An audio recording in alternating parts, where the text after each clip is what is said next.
You're listening to Just a Pinch podcast with Injector Kristen. Join me and industry experts as we discuss the good, the bad, and the ugly of the aesthetics, wellness, and fitness industries.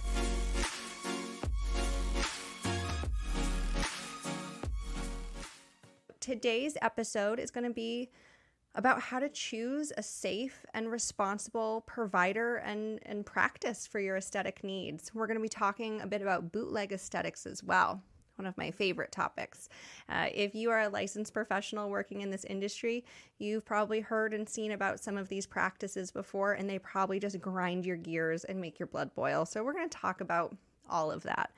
Because remember, just because somebody is properly licensed and technically has all of the boxes checked, it does not make them safe, it doesn't make them properly trained, and it doesn't make them exactly what you're looking for. So let's dive into it. So today we're going to start the episode by talking about bootleg aesthetics. When I say bootleg aesthetics, I'm meaning aesthetic practices and treatments that are not FDA approved and are being performed by unlicensed professionals. I don't even like using the word professional. They're not professionals. They are unlicensed people within this field. So to be licensed and legal to inject Botox or dermal fillers in this country, you have to be at least a registered nurse, a physician assistant, a nurse practitioner, or a physician, so an MD, a DO, any of those designations. If you don't have one of those designations, you are illegally injecting people. So you cannot be a medical assistant, a licensed practical nurse, an LPN, an ultrasound technician, a radiology technician, a tattoo artist, a cosmetologist. In this country, you cannot legally do that. Overseas is a little bit different. Britain is kind of terrifying in who they allow to do injections, and because of that, they do see substantially more complications and poor outcomes than we do. So there is method to our madness here in the States with who we allow to do these things. So bootleg aesthetics, we're going to start off by talking about needleless injections. Needleless injections. Needleless injections you are mostly going to see with needleless lip filler. And this comes by using a device called, there's a bunch of different names. I'm going to call it the HyaPen or Hyaluronipen. There's a million different names for them out there. You can literally buy them on Amazon. Please, for the love of God, don't. You can order them from all sorts of websites online. You do not need to prove that you have any special licensing, training, or abilities. They ship it to your door. And then you go online and you order bootleg filler, because that's what it is it's bootleg filler. Unless you are a licensed medical professional with any of those designations. And honestly, as a PA, I cannot open up an account with MERS or Allergan or Galderma and order my Restylane or Juvederm or Bellatero or Radiesse. I can't. I need to have a supervising physician. So my supervising physician, Dr. Brown. So all of our ordering is done under his licensing because he is taking that responsibility to say, yep, this practice is able to inject these things. So he has the account. I do not. So I assure you that Betty Cosmetologist down the street definitely is not ordering her own Juvederm or Restylane.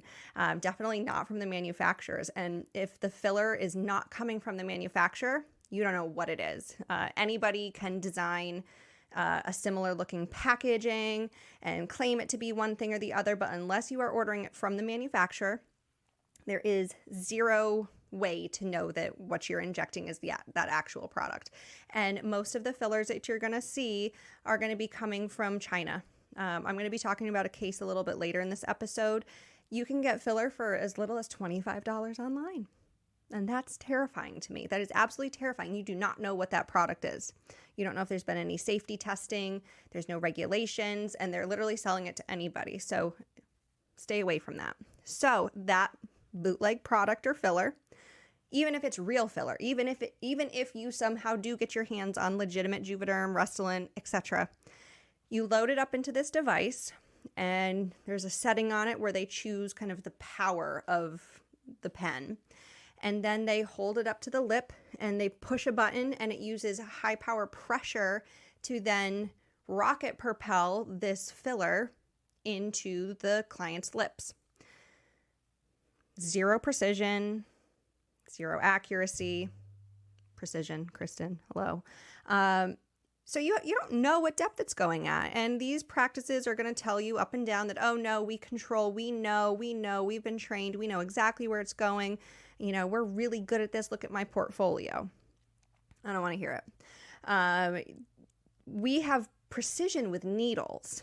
When you're injecting lips with a needle, it's a very tiny needle, and we know exactly what depth that for positive aesthetic outcomes, and also how to help reduce the risk of vascular occlusion, filler migration, and lumps and bumps, and just a whole bunch of other poor outcomes from filler. When you're using one of these pen devices, you're not getting that. If you like to think of this little glob of filler that's being injected as kind of like a comet, it's being shot through the skin and into the lip tissue. It's not that that entire glob of filler is going to go as one cohesive unit into a certain part of the lip and then spread out nice and uniformly. It's going to be just a rocket blob. So it's going to leave a tail of product behind it, which means you're going to have filler in superficial planes of the lips, in mid-levels, and then definitely in levels that are too deep. It's going to look terrible. All the cases that I've seen and people that have come in to see me, and it's not that everybody that's coming in to see me is coming to see me to fix their lips. I could be seeing them for Botox or something else, and then they talk about their lip experience. It doesn't look good. It's lumpy, it's bumpy. That filler can be placed on levels that can disrupt the blood vessels. You can still get a vascular occlusion with these pens just as much as with a needle. I mean, honestly, probably more, because there's no accuracy to it. You can't control that depth, and you definitely cannot aspirate.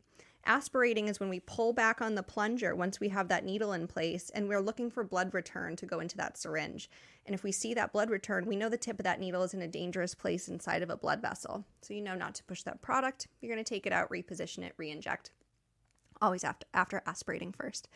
With these pens, there's no aspiration. Because it's not a plunger. It's just a rocket-propelled pressure air system. So all of the safety checks that we use with needles, you cannot do with this device. So very dangerous, poor outcomes. I've never had anybody in my chair and I've looked at their lips and been like, oh my gosh, your lips are so beautiful. Where did you get them done? How did you get them done? Tell me about it. And they say, oh, you know what, girl? I had needleless injections with a Haya pen. That is on my list of very high up on my list of top things that have never happened and never been said. So enough. Stop trying to convince me that you're getting good results and your clients are so happy. They're not. I've never seen it. So am I throwing shade? Yeah, I am. And rightfully so, because you're also, drumroll please here, the people that are doing these injectables, because I'm not going to call them injectables. They're not injectables. This needleless injection are not medical providers. They're not RNs. They're not PAs. NPs, physicians. If this was a good technique that was leading to good results, we'd be using it. The aesthetics industry would have adopted that as a protocol for doing lip filler, but it's not for so many reasons, so we don't use it. So if the professionals are not using it, we probably shouldn't be doing it. So the people that are performing this procedure, they could be a variety of people.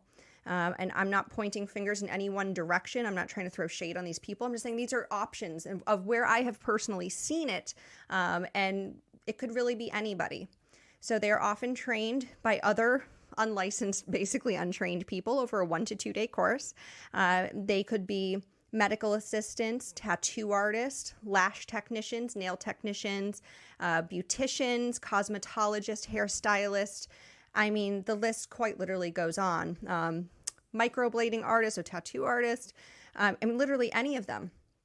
Radiology technicians, CNAs. I mean, the list could go on, and there's no point in going on with that, because my point is that these people have not had the proper education on any level to be safely putting these products in somebody and using devices that should not be being used for this purpose anyways.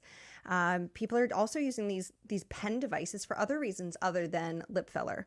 They're using it for like bootleg Kybella injections to try to reduce the fat under the chin and in other areas.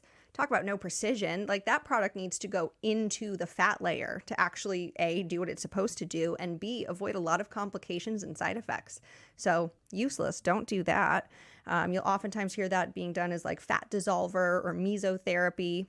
I'm somehow seeing them touting Sculptra via this device, and also using the term Sculptra, which shame on you. That's not Sculptra because you can't buy it.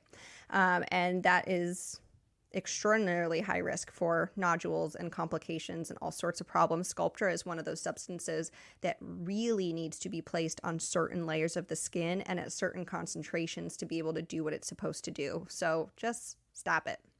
A lot of these practices will also be offering different device type of treatments, body contouring, fat reduction, like cryo, claiming it to be cool sculpting, or that they have M-Sculpt or M-Sculpt Neo, or any of these devices, and they will oftentimes call it by the actual medical device name when it is not.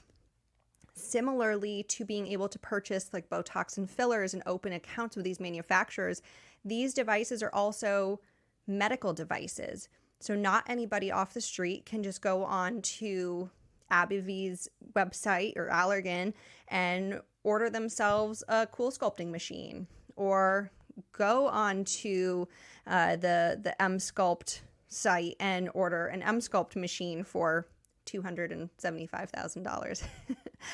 You cannot, because these are medical grade, which means that if they are used improperly, can really cause damage.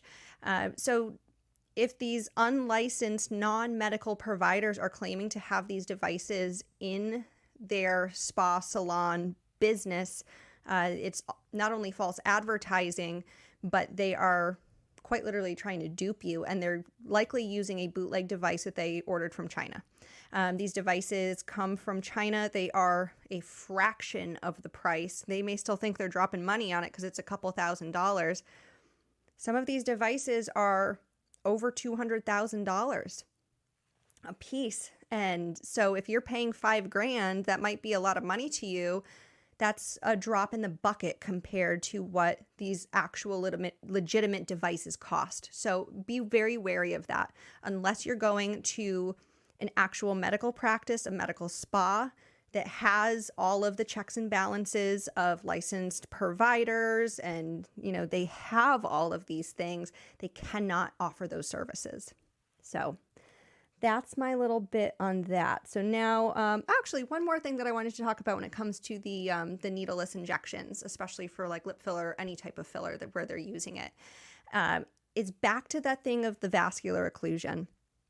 If they get a vascular occlusion, they quite literally can't fix it, because the way that we treat vascular occlusions is with hyaluronidase, or in the States, Hylenex, up in Canada, Vitrace. And that's an enzyme that's prescription only, that we inject into different areas to then dissolve away that filler. So that's a prescription medication.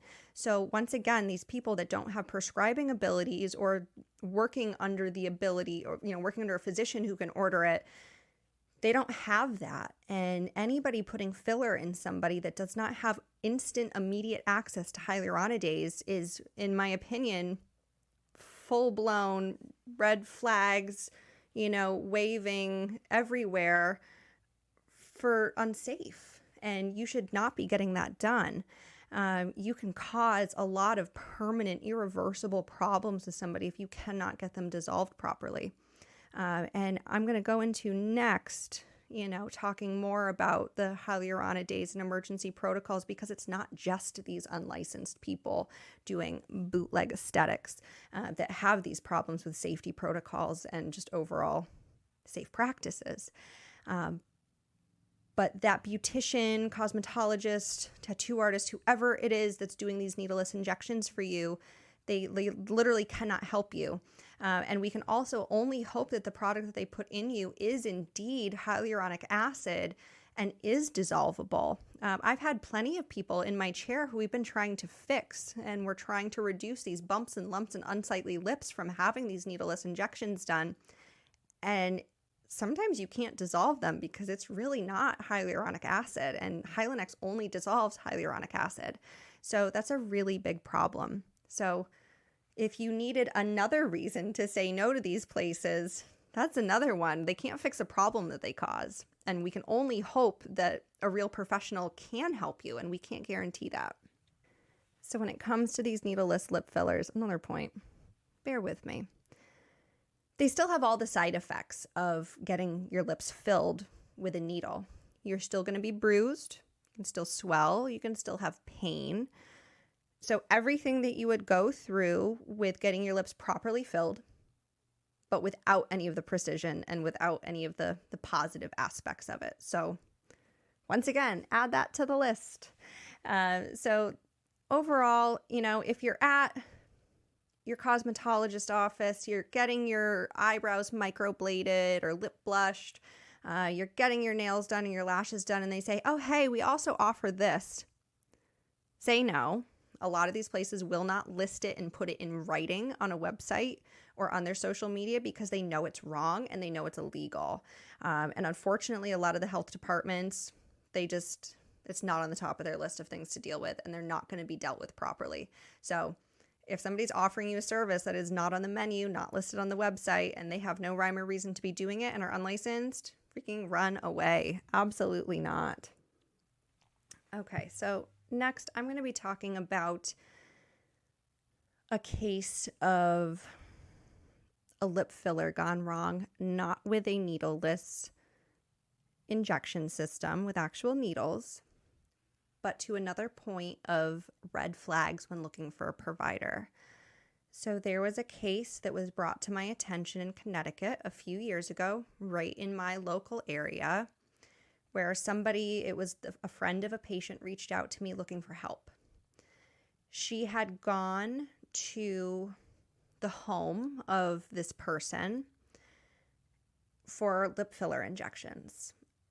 Red flag number 1. You don't get injected in somebody's home. I mean, I shouldn't even have to tell you why that is dangerous and also disgusting, but you do not get injected in somebody's home, especially filler. Red flag number 2. This person that was doing the injecting is a nursing student or was a nursing student. So they were unlicensed, had not completed their training. Odds are had zero aesthetic training. So nursing student injecting people out of her kitchen. What I was told about this case was that not only was she doing those things, she was reusing needles on people. And for that, there's multiple reasons why that is absolutely unacceptable. Number 1, cross-contamination. Hello. Like that that should just be number 1. Reusing needles.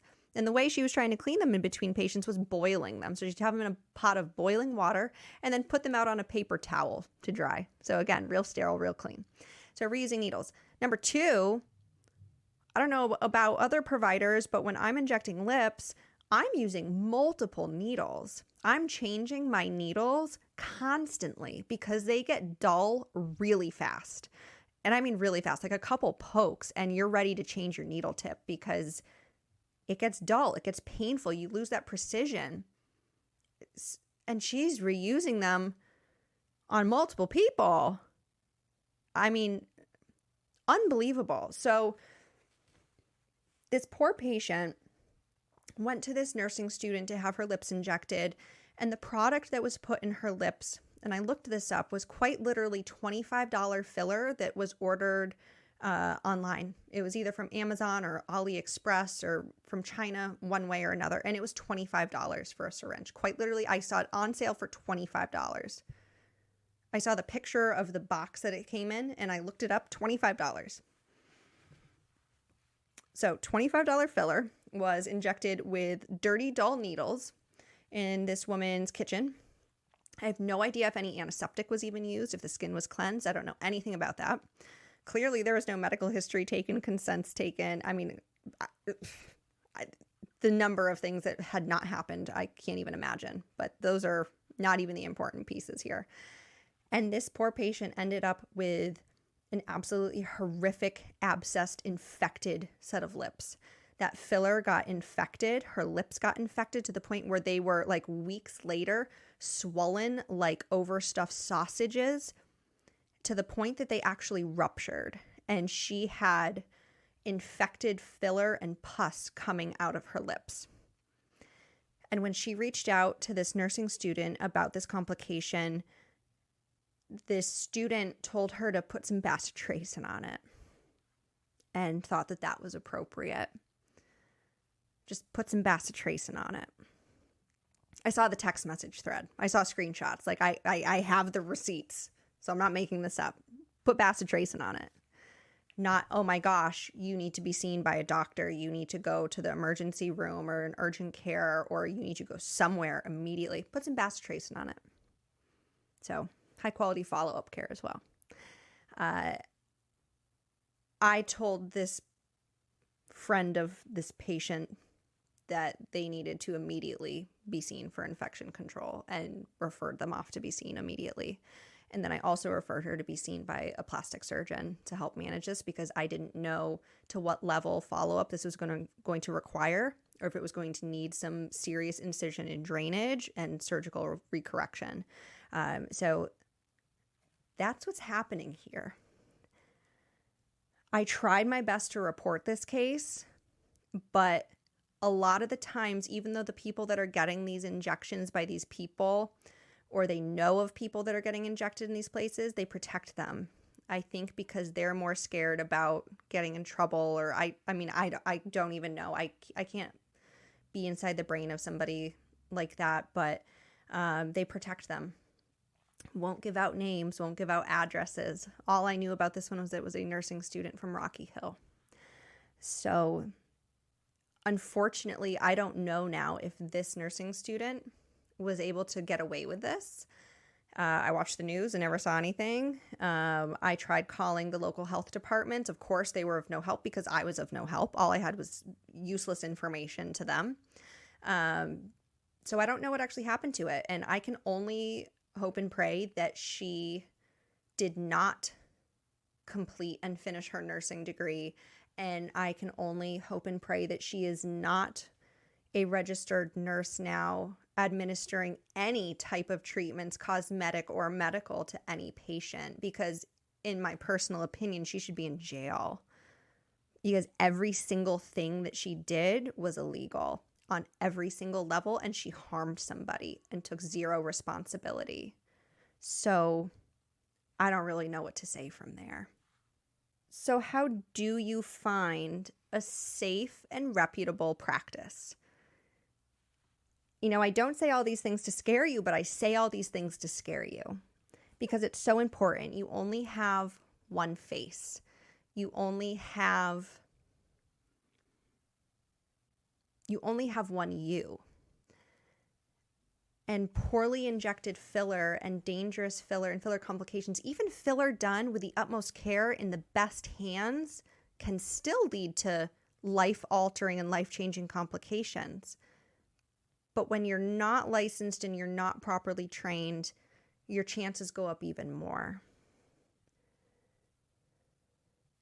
So you need to make sure that the practice you're going to for your injectables and your medical treatments is licensed, that they have a medical director, which is either going to be a physician or a nurse practitioner, and that every person performing service there is properly licensed and the practice has malpractice insurance. And ask to see their products before they're injected into you. Know what's being injected. Know what's going into your body. And ask where they're getting their products from. Are they getting them from a manufacturer? One little sneaky thing that's a good way to find out if they have an account with the manufacturers is ask if they're part of the loyalty programs. Are they a part of Ally, Aspire? Any of those loyalty programs you as a practice cannot be a part of unless you are ordering product from them. Like, for example, I personally don't inject Juvederm in my practice. So when I go into somebody's Ally account, but we do Botox. So somebody comes in for their Botox treatment and they want to do their Ally points. So they come in and I can put in, that we did their Botox. I cannot put in their Ally account that we also did a filler to try to get them more points. A, that's fraud. And B, they know that we don't order filler from them like that. They know that we're not ordering Juvederm. So that's another little check and balance. So ask if they have the rewards programs. Now, mind you, that's not surefire. There are probably some practices out there that are ordering from manufacturers and they just don't want to have anything to do with the rewards programs. And that's fine. But it's a nice, quick, easy little way to kind of have an idea if they are or not. The next level of vetting is asking about the education and the training of the providers that are performing services. Ask where they went to school. Ask where they underwent their aesthetic training. Ask if they've taken cadaver classes. What kind of conferences and extra trainings do they go to every year? Working in aesthetics, this industry is ever evolving. It's changing constantly. And if you're not attending trainings and going to conferences, you are being left in the dust. The techniques that we used to inject 5 years ago versus what we do today is so wildly different, it would make your head spin. And that's because we're keeping up with continuing education. You're learning about different safety protocols and complication management at these conferences and these trainings. So don't hesitate to ask your provider where they're getting their training from. It's a really important indicator to see how much they genuinely care and how seriously they take their training. Some providers will have just attended a 1 to 2 day course in injectables. And a 1 to 2 day course in injectables is fine for your first exposure to these treatments, but that's not where your education needs to end. That's literally just reading the introduction to the book. That's just getting the slightest taste on your tongue of what you are going to be doing. It does not make you knowledgeable and ready to work in aesthetics and be injecting people regularly without having an in-house mentor and doing more treatments on people with monitored practice and training and attending more trainings. It's not enough. So if your provider has only undergone the 1 to 2 day Botox and filler course, and they'll claim to be certified, there's no real certification. I mean, anybody can create a certification. I could create today the Kristen Gem Medical Aesthetics Master Injector to the Stars Hollywood Walk of Fame certification. I could do that. I could make that happen and I could hand it out to people as I see fit. They could pay me a certain amount of money, come in, listen to me talk about my spiel. I can choose what they should do or not do, and then I give them their certification. So it's meaningless. These certifications are technically meaningless, even the ones that come from some of the bigger companies. It's more of a certificate of attendance, in my opinion, versus a certification, because there's no greater governing body in our country, or I think anywhere, for standards. The one thing that I do think that we have in the United States that's wonderful, and I would love to see this rolled out across all the professions and make it so much more standardized, is nurses have what they call ISPAN. And it's a group that is, please don't tear me apart, nurses. I don't know a lot about ISPAN. I know it exists. I know very little things about it. So don't castrate me if I'm wrong here. And please feel free to educate me more about it in the comments or shoot me a DM or an email. Please, please, please. I'm not trying to be ignorant. But my point is that ISPAN is a group where nurses can then get their certified aesthetic nurse certification. They get a CAN, C-A-N-S. So if you're being injected by a nurse, if you see CANs at the end of their certification, like thumbs up, awesome. That gives them that extra leg up. It doesn't mean it's the end all be all and you don't have to worry about anything, but that means that they've proven that they've done a certain amount of hours, different types of education. Again, I don't know what all of the things are, but I love that they have that. Because what we lack here is there's no one governing body and organization that gives aesthetic medical providers a true certification, maintenance certification, There's nobody governing us. So it's all self-governing.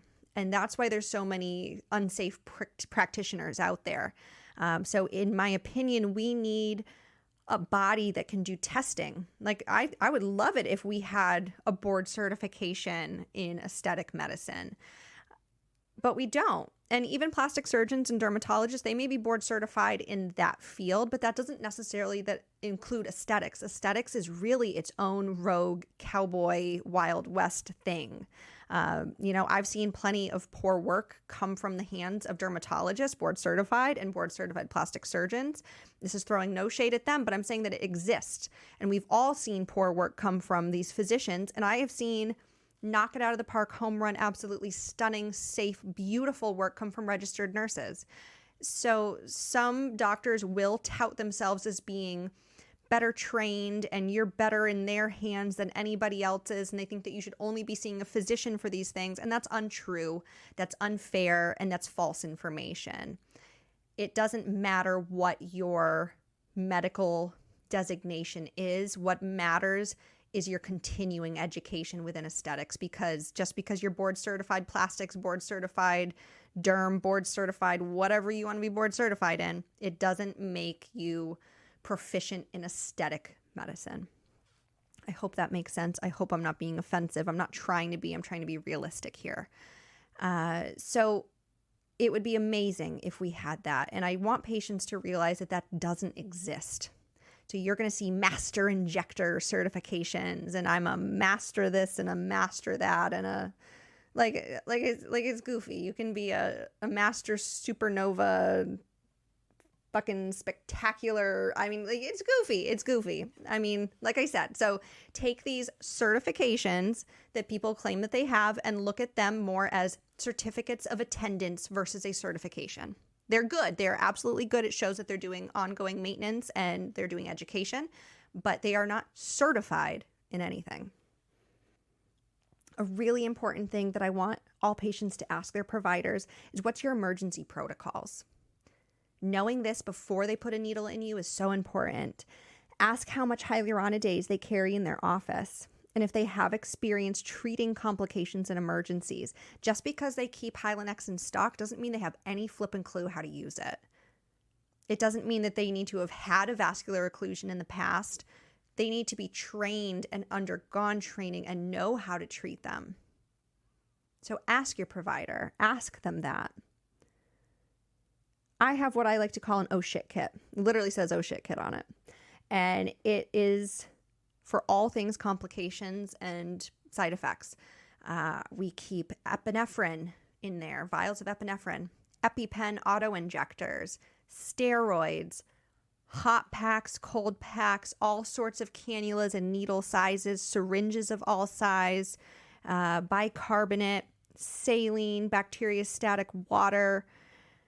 I mean, you name it. We've got it all. We've got everything. I mean, that's just a tip of the iceberg of what's in there. And that's so that if something goes wrong, I'm not yelling for somebody to go grab all these multitude of different things. They grab the oh shit kit and they come into the room. So everything comes with you. So you have it's like a crash cart for aesthetics, ultimately.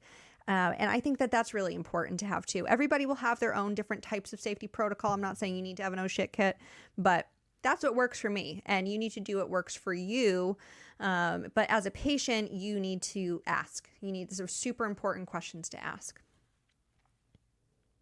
And as a rule of thumb, when it comes to Hylenex, because we don't expect you to know exactly how many a provider should have on stack, typically speaking, I would feel comfortable being injected with filler by somebody that keeps at least 8 to 12 unopened vials of Hylenex within expiration date on hand. If they have more, absolutely amazing. And I mean, in theory, you should have more, because these days we're doing a lot more elective dissolving than we are emergency dissolving. So you're going to go through those. So you should always have 8 to 12 as your insurance policy that should be untouched and ready for emergency. And you should have more on top of that you're then using on a daily basis for these elective lip dissolves, lumps, bumps, whatever you're fixing. So that's my 2 cents on hyaluronidase and the oh shit kit.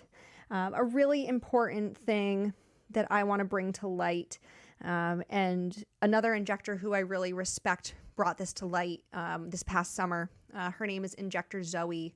She's on Instagram at Injector Zoe, Zoe.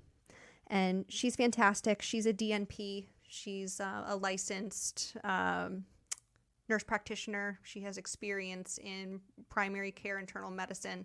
I don't know her full resume, but I know at least that much. And then she has 2 practices for aesthetic medicine in New York City and then in Miami as well. And I respect her a lot. And I also respect the fact that she's not scared to ruffle some feathers and call people out on their bullshit. And something that she called out this summer that I think is really important is social media followings not being equivalent to skill and ability and safety. So she called out a practice that had, I mean, honestly, probably hundreds of thousands of followers. Like if you looked at their account, you would have thought that they were the shit. You would have thought that they were, I mean, they touted themselves as being like international artist offices all over the world. Red flag. I mean, are you genuinely licensed in every single state and country that you're claiming to work in and have all of the right paperwork, documentation, medical providers, medical directors, insurance, and everything in all those areas? Doubt it. And that's the stuff that she called people out on. And I think that that's really important because social media is unfortunately a huge piece of aesthetic medicine, and it's a big part of where patients are going to look at portfolios of work. That's where they're seeing a lot of befores and afters and getting to see a little bit of the personality of the different providers that they can choose from because there's so many to choose from. How would you know who to call up? You just do a Google search. You'll see some Google reviews, but there's no pictures on Google like that. So Instagram is a huge piece of where we're getting that information. Now, just because somebody has a big Instagram following, and by big, I mean like tens of thousands to hundreds of thousands of followers, does not mean that they are licensed. It doesn't mean that they're safe. And it doesn't mean that their outcomes are genuinely good. A lot of before and after pictures can be photoshopped. They can be altered. And a lot of providers in the industry know, especially if you're a top provider and you're really well known around the industry and really well respected. Julie Horn can attest to this one. Your photos will get stolen. People will go on to accounts that have great content and are true. Julie Horn does some of the most beautiful lips in the world. People will steal her before and after photos and put their name on it and post it as if it was their own. And it happens a lot. Luckily, nowadays, when a provider sees that their photos have been stolen, they can put up a post about it and we can kind of, form a mini army together and get those pictures taken down and inform the public that this provider is stealing intellectual property and also falsifying what they can do. So like huge red flag. So just because somebody has a lot of followers does not mean that they're safe, does not mean that they're licensed, does not mean anything. Followers can be bought. It's not difficult. Pictures can be doctored. So you have to be careful when it comes to social media and deciding who you're going to go see based on that. One of the best ways to find a good provider in your area that you want to go see is through referrals. Ask your friends, your families, your coworkers, people that you know that get work done that look really good. Ask who they see. Referrals are one of the most common ways that I get new patients in. My patients come see me, they're happy with their outcomes, and now I'm seeing their friends, their family, their coworkers because they feel confident coming to see me because they've had that firsthand review coming from somebody. So that's a really great way to find somebody in your local area who you're comfortable in seeing. If you're trying somebody new for the first time that you've had no experience with and no firsthand reviews coming from, schedule a consultation. They may charge you for the consult. It may be complimentary. Every office policy is different, but schedule a consultation. Go in and talk to them first. Sometimes it can be a little bit aggressive to just jump right into an appointment and not feel like you have the time to really ask them the important questions about themselves, about their practice, and about their protocols. So during that consultation, that'll give you time to ask all the questions that you want. And honestly, go in with questions on your phone. Sometimes we get overwhelmed. We forget about things that we want to ask. Write them in a list. Have your aesthetic list of questions to ask people. If anybody wants one, I will post them. I will post the questions that I think you should ask every medical aesthetic provider before you allow them to touch you. That's really important to do. So consultations, take advantage of them. And don't ever let your provider rush you if you have questions. Make sure that you're reading the consent forms word for word and asking questions. I get really frustrated as a provider when I hand somebody a consent form and they legitimately don't read it, don't even look at it, and just scribble their name on the bottom and hand it back. Like, that is not informed consent. That's a useless piece of paper that you just signed. You don't know what you just signed. You don't know what you just signed your name to. And it's important that you take a moment to read them and see if you have any questions. You don't know what you just consented to. Sometimes there's going to be photo and video clauses in a consent form, and you don't know if you just consented to them posting your full face on social media without, any other documentation. Like, you don't know what you just consented to. So read your consent forms and ask your questions. Don't allow your provider to rush you. If you feel rushed or you start getting just kind of a weird feeling about the office that you're in and you feel uncomfortable, don't continue the treatment. Don't feel bad about saying, you know what, I'm not comfortable moving forward. I think I'm going to stop. There's nothing wrong with that. Office policies will be different. I can't guarantee you that you'd get a deposit back or that you won't be charged something for something. But guess what? Getting charged or kept a deposit for your own safety and personal outcomes is worth it, in my opinion. It would be worth losing $150 to know that I'm not about to be maimed. So that's my personal opinion. So in the description section of this episode, I'm going to put a link to a licensing verification website where you can go on, and every state has a different one. So the one that I'm going to post is the one for Connecticut. Every state is different. So if you go into Google and you type in medical license verification and your state, for Connecticut, it is, if you type in CT e-license verification, it'll pop up, but I'll put a link in the description below. And that way you can type in the first and last name of your provider and you can see the status of their active licensing. So if you go in and you put in my name, Kristen Gemme, Kristin, last name Gemme, you are going to see my state of Connecticut physician assistant license, and you're going to see that it is active and that it is current, and you can see when it expires. Speaking of which, I need to just send in my certification maintenance so that I can get mine renewed at the end of this month. Thank you for reminding me myself. And you're also going to see my controlled substance license, and you're going to see when it was given and when it expires and that it is active. So it's a super easy way. It doesn't cost anything. You're not going into some database that you're looking at these things. It's just a nice way to know that the person that you're seeing has an active license. I also recommend doing that. This is totally sidebar for tattooing. If you have a tattoo artist, they should be licensed in their state, and you can check their tattoo licensing. I mean, you can literally, on this website, you can check it's literally anything. If you are supposed to be licensed for anything, it's on there, like agriculture, plumbing, electrician, inspector. I mean, literally everything. I couldn't even begin to tell you. But everything is on there, but so are medical providers. So that's a great resource there. So I will have that in a link below. Please feel free to email me or DM me with any questions or comments. My email address and Instagram handle will be listed in the show notes below as well. Thank you so much for joining me today for this little spicy margarita of an episode. And if you're enjoying Just a Pinch, please take a moment to follow and subscribe on your favorite listening platform. Give a thumbs up, rate, review on whichever platform you like. It takes you just a moment, but it's really, really helpful in allowing this community to grow and let the podcast be more visible to others. Thank you again for listening, and please be sure to tune in next week. Episodes will be dropping every Monday morning at midnight. Just a Pinch podcast was written, recorded, edited, and produced by Kristen Gemme.